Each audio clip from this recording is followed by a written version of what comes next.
Well, good morning and welcome to Unfiltered Vision News, bringing you the news unfiltered Monday through Friday. Thank you guys so much for joining me, and I do apologize for being a little bit late starting this morning. I started researching and I got a little excited and got sidetracked, unfortunately. So we are here this morning, and let's start out with honoring God with our bodies. God, please guard our mind and our thoughts. God, help me to fix my thoughts on what is true and honorable and right and pure and lovely and admirable. So I will think about things that are excellent and worthy of praise. God, please protect our ears and help us listen to your voice. God, help me to be quick to listen, slow to speak, and slow to become angry. God, please protect our eyes from sin's damage. God, I make a covenant with my eyes not to look lustfully. God, please speak life over our mouths. God, set a guard over my mouth. Lord, keep watch over the doors of my lips. God, please help our hands to serve generously. God, help me to do good to everyone, and especially to those who belong to our family in the faith. God, please protect our reproductive organs and help us to honor you, God, with purity. God, help me to honor you with my body. And God, please protect our feet as we walk along your path. God, let your word be a lamp for my feet and a light on my path. And if this is the first time you're joining us here this morning, this is a phrase that I like to add to our morning startup, just before we get into the news. I'm praying that a lot of you have prayed before coming online with me this morning, because there's a lot going on. But the biggest thing is what's going on with Fauci. So let's just go over some of our trending topics on X. They've uncovered video and exposes New York City bodegas processing EBT for kratom. Now, kratom was like a very big issue for RFK last year, and it's because of the addictive properties of kratom, and they actually reclassified it. They've gone after convenience stores, of which a bodega is, about selling it to different, how should I say, people in their stores, because they list it as an herbal product. But again, there's addictive properties to it. Some people use it for muscle or back injuries as opposed to using opioids. But again, it has the same addictive properties. So now they're processing it through EBT. Now, with EBT, you're not supposed to be able to buy like cigarettes or alcohol, drugs, or anything like that. But because they're probably putting it under a food item or a health item, that's how they're able to process under EBT. So it's going to be interesting to see what happens with that.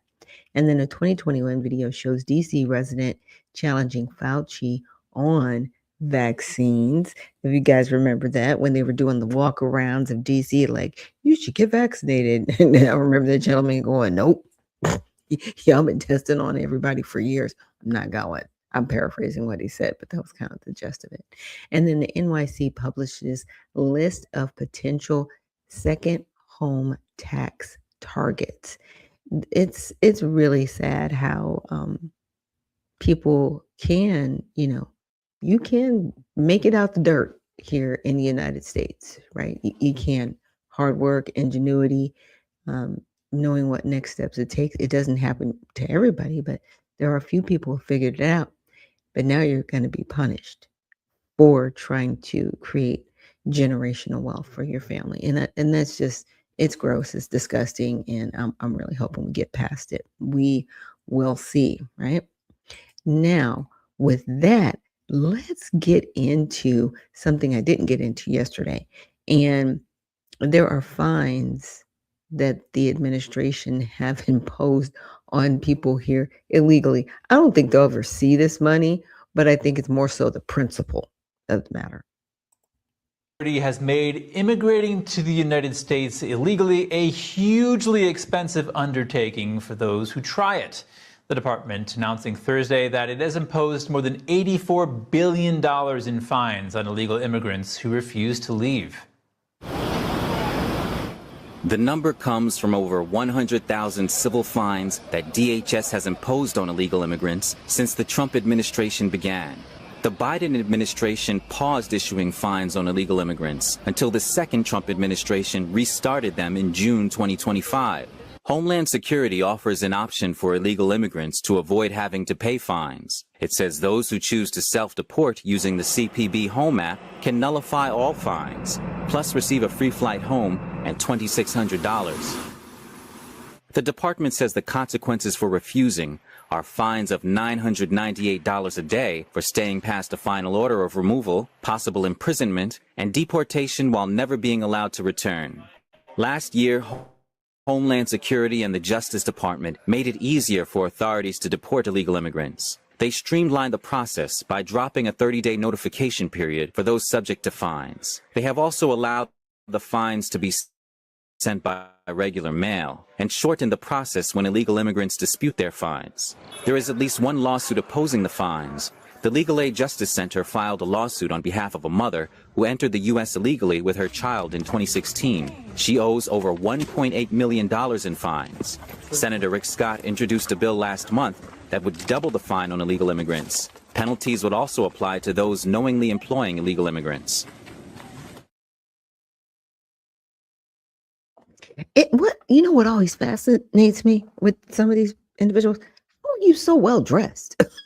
Like they got rolling luggage and bags, clean, but you're desperate to get over here. Like the math does not math on those objects. But will we ever see that 84 billion? I highly doubt it. And it will probably pay out more to remove people than we will ever receive in those fines. But again, like I said, I think it's more so principle. But what these individuals don't understand is if you don't leave, so that if you really want to be an American citizen or come back here properly, you'll never touch the soil again if they remove you and you have deportation orders. Just understand that. We don't have to have you here. People think they are just so entitled to being on American soil. If you don't get it together, you don't. Stop that. Now let's get into this whole thing with Fauci.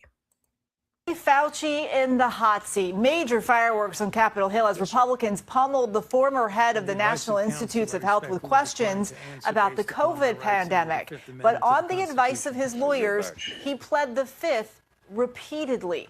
As Justin Finch reports, the man once known as the most famous doctor in America is now fighting for his reputation. The man once hailed as the nation's savior got pummeled today as he pleaded the fifth, a grand total of 111 times. What color tie are you wearing?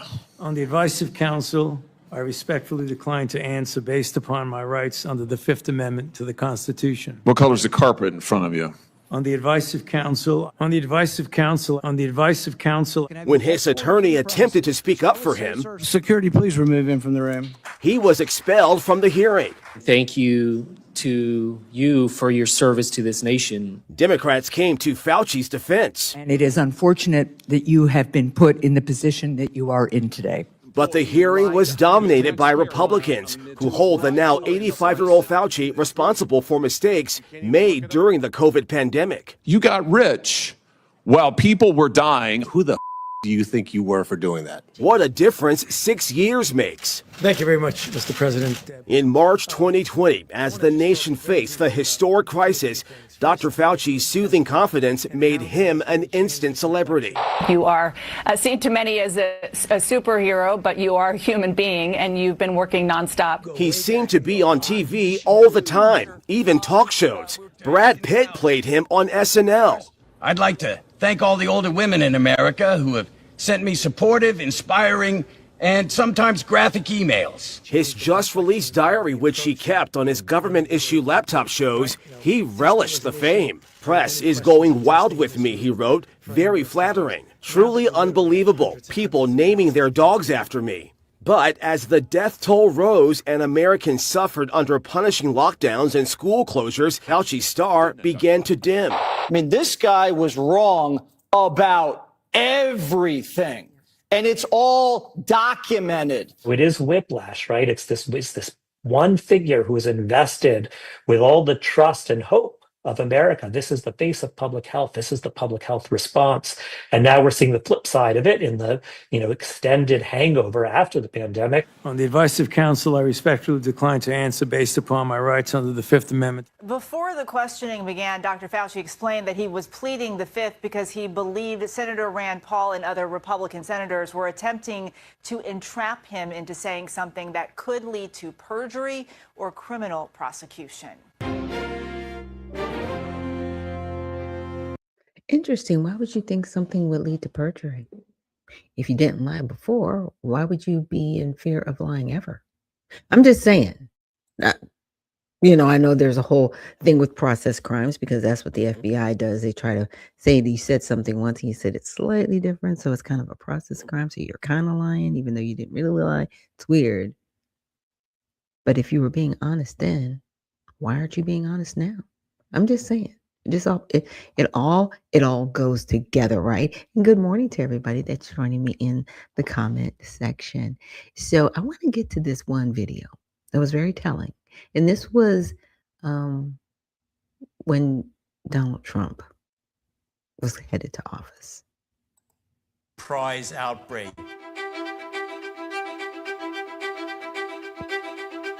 Given, as you heard from the introduction, that I have been around for a while and have had the opportunity and the privilege and the pleasure of serving in 5 administrations, I thought I would bring that perspective to the topic today, is the issue of pandemic preparedness. And if there's one message that I want to leave with you today, based on my experience, and you'll see that in a moment, is that there is no question that there will be a challenge to the coming administration in the arena of infectious diseases, both chronic infectious diseases in the sense of already ongoing disease, and we have certainly a large burden of that, but also there will be a surprise outbreak. And I hope by the end of my relatively short presentation, you will understand why history, the history of the last 32 years that I've been the director of NIAID, will tell the next administration that there's no doubt in anyone's mind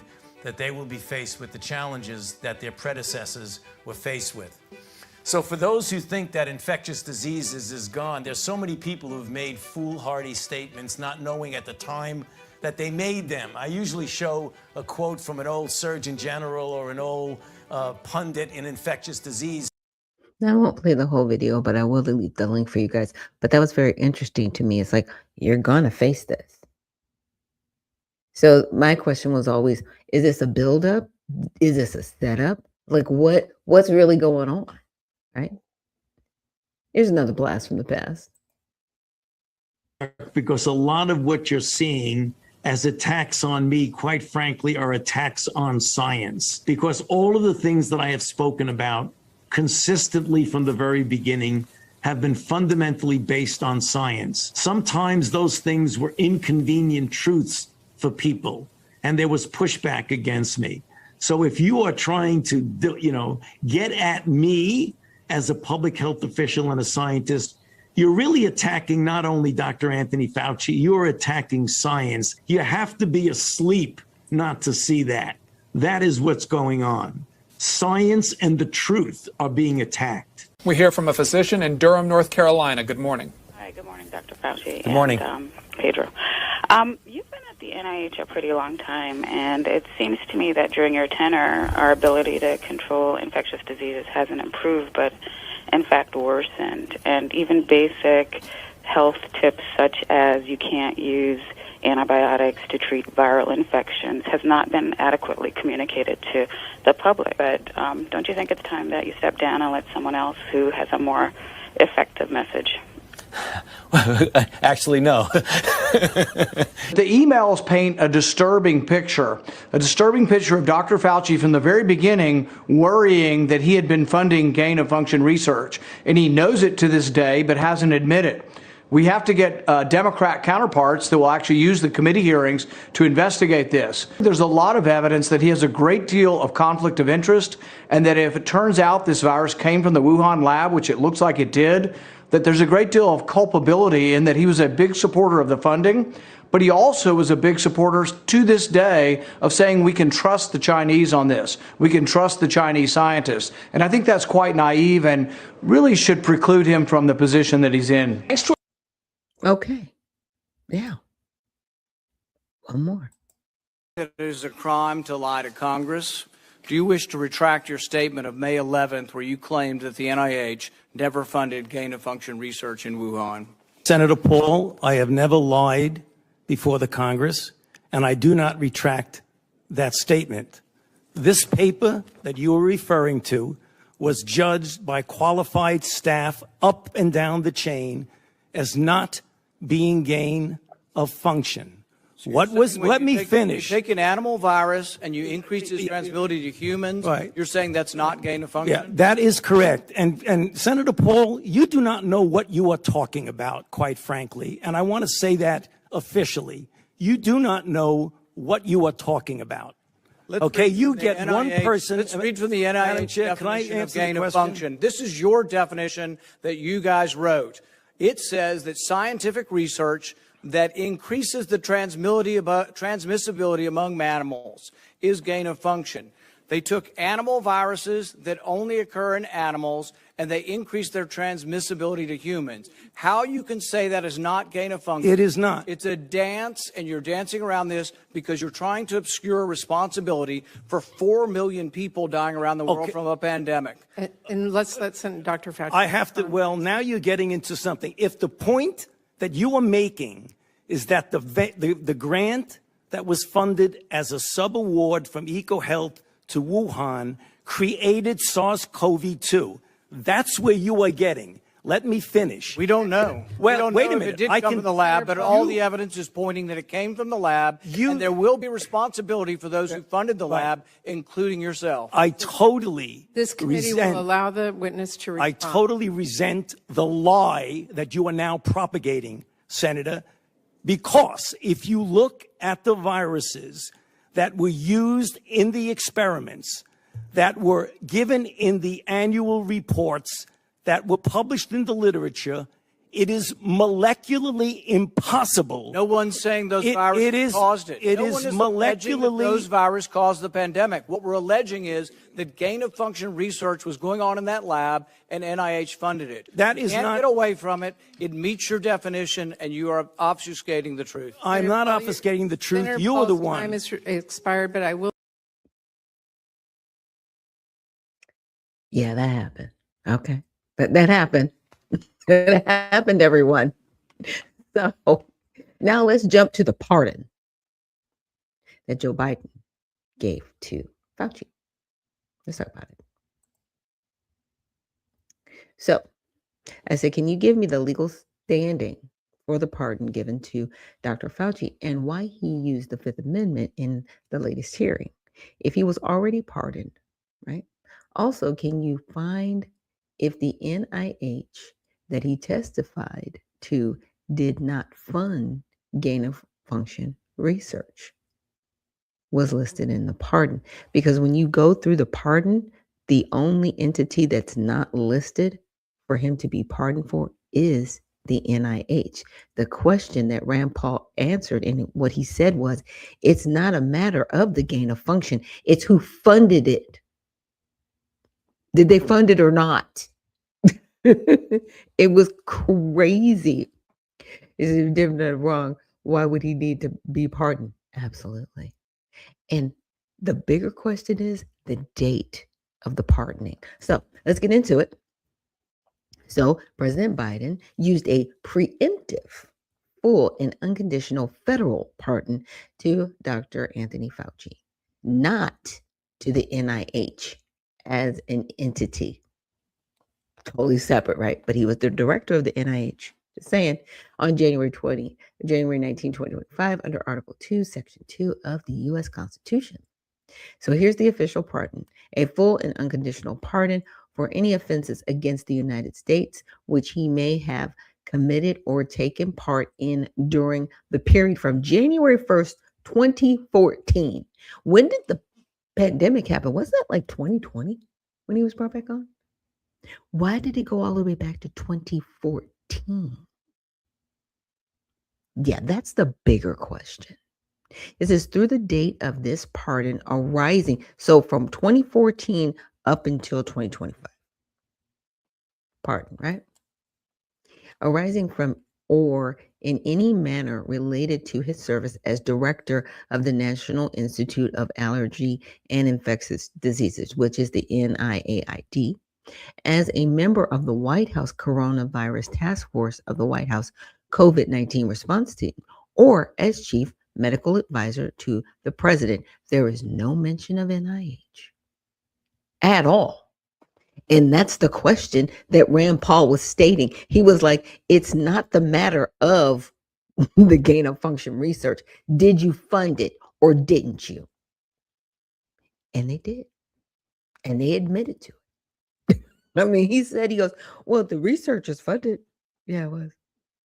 But then did that gain of function research lead to where we're at now? Or lead to what had happened? Yeah.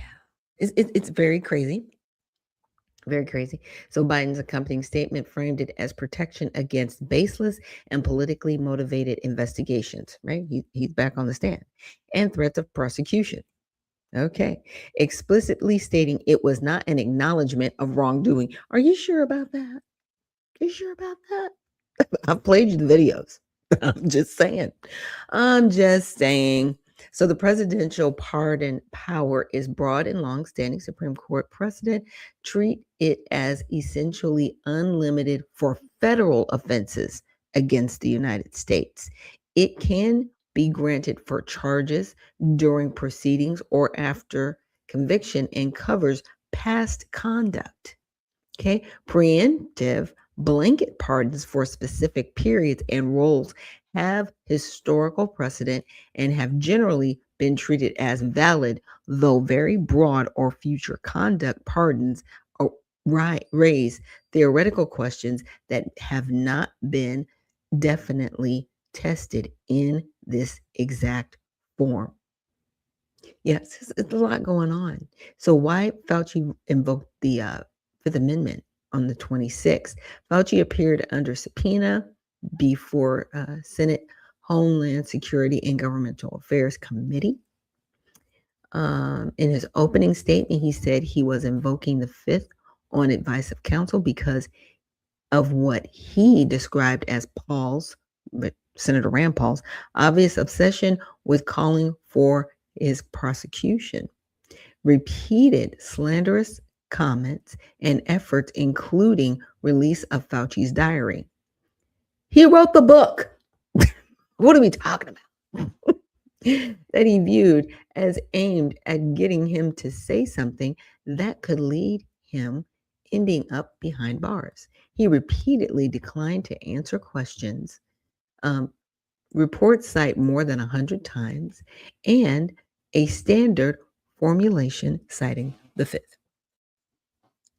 Key reasons: the pardon does not eliminate a Fifth Amendment privilege. Okay. The pardon covers only conduct through the 25th of January, 2025. Or January 19, 2025, sorry. So new statements made under oath after that can create new exposure. Perjury, false statements. Republicans, including Paul and others, had publicly suggested that false testimony in the new hearing could still support charges. And it could. That's why he pled the Fifth the whole time. I figured that. I was like, he's pardoning. He's like, I'm walking scot-free. I'm not saying nothing. And that's where we're at. Right? That is where we are at. And I said, was the NIH listing the pardon? No. Because I kept saying, like, why wasn't that listed? To me, that's important because that was one of the main questions Senator Rand Paul asked. And I showed you the video, right? So the pardon is personal to Dr. Anthony Fauci. It covers his potential federal offenses arising from or related to his service in the specified role, including as NIAID director. The NIH or NID as an institutional entity is not named as a recipient of clemency, nor does a presidential pardon typically extend to institutions in this manner. So he was still the director of NIH. So questions about whether NIH-funded work constituted gain-of-function research, how the research was defined, characterized in prior testimony, and related funding decisions fall within the scope of conduct related to Fauci's service as NIAID director during the covered period and are therefore within the personal pardon's reach for him. The pardon does not adjudicate the underlying scientific or factual disputes about the research itself. It's crazy what's happened. So in short, the pardon has solid constitutional footing as a personal federal clemency for Fauci's covered past official role conduct. It does not immunize new post-pardon testimony or state actions. And the NIH itself was never a pardon party. So the Fifth Amendment invocation was driven by the residual risk of new criminal exposure from answers given in the 2026 hearing, particularly given the public framing of the proceeding by the chair and others. This word is. So was there a finding of the NIH funded gain of function research? Yes. There have been official acknowledgments and congressional findings that the NIH funded research via EcoHealth Alliance involves gain-of-function work at the Wuhan Institute of Virology, but this depends heavily on the definition used. NIH has consistently maintained that the work did not meet its narrow regulatory criteria for gain-of-function research of concern or enhance potential pandemic pathogens under the HHS P3CO framework. So remember how he kept saying, you're mincing words. You're not saying this, that, and the other. Yeah. But 2014 is a significance for his pardons. It's because they had to go back to 2014. You saw what happened in 2017. They couldn't just say, okay, we're just going to give you a pardon for 2025. He didn't do anything in 2025. Did he? Just saying. They had to go all the way back. I was like, you went back 11 years? For what? Oh, not only did he pardon Anthony Fauci back from 2014, but members of his own family. Biden did that. Why were you pardoning so many people while you were the vice president? It's weird. Like, what was going on? And so the other question I asked, I said, could there be civil lawsuits brought against Dr. Fauci, the NIH, or the NIAID? And the answer is yes. Might be difficult, but they can be brought. So civil lawsuits against Dr. Anthony Fauci, the NIH, or NIAID are possible in principle, but they face substantial legal barriers. A presidential pardon covers only federal criminal offenses and does not bar civil claims. So you're not barred from people being damaged, which they were. They lost their businesses. They lost their careers. Some doctors were losing their licenses. That's harm civilly. So can they go after them civilly? The pardon only protects criminal. It protects civil. Just saying. Might be a difficult road, but I don't think it can't not be done, right?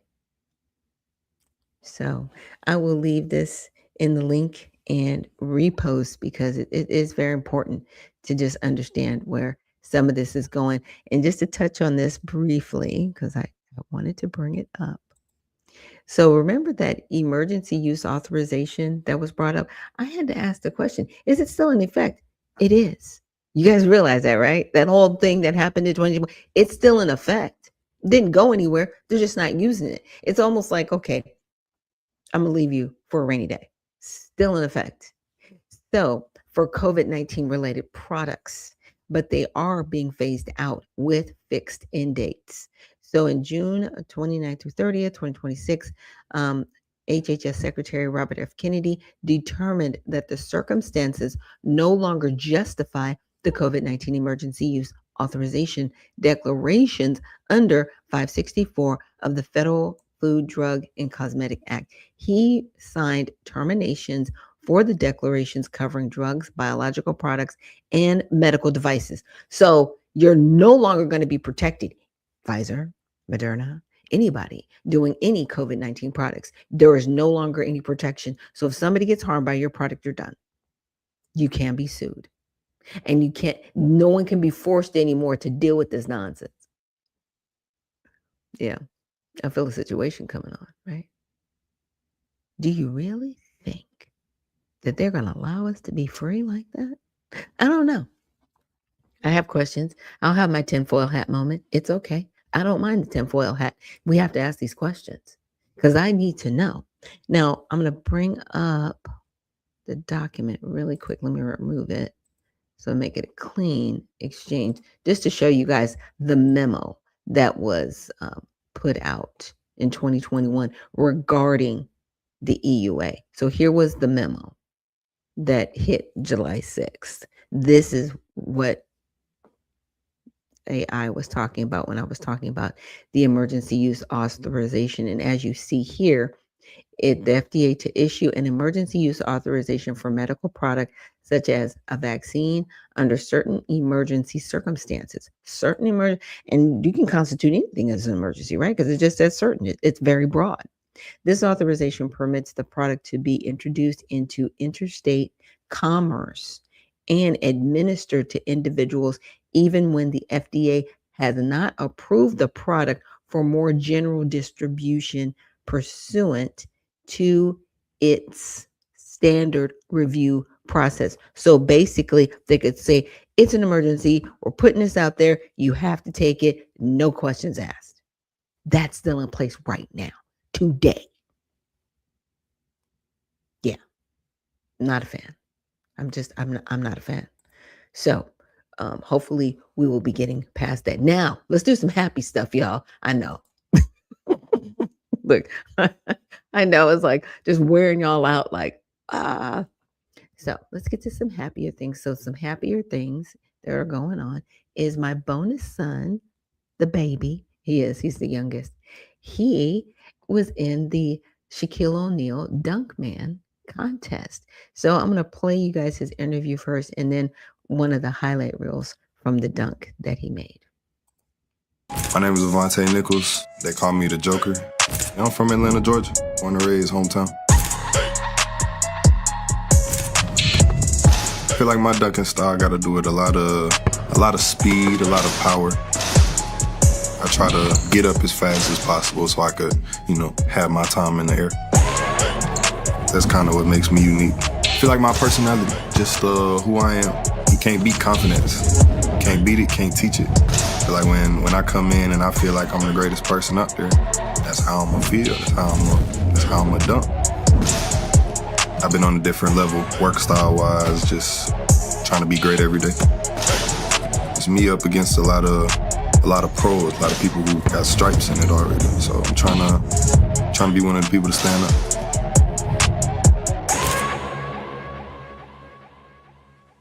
Yep. So he's the baby in the family and he's doing a great job. I'm really, really proud of him. And from what I know, so for his group B, he is in the top 3. So that's really good.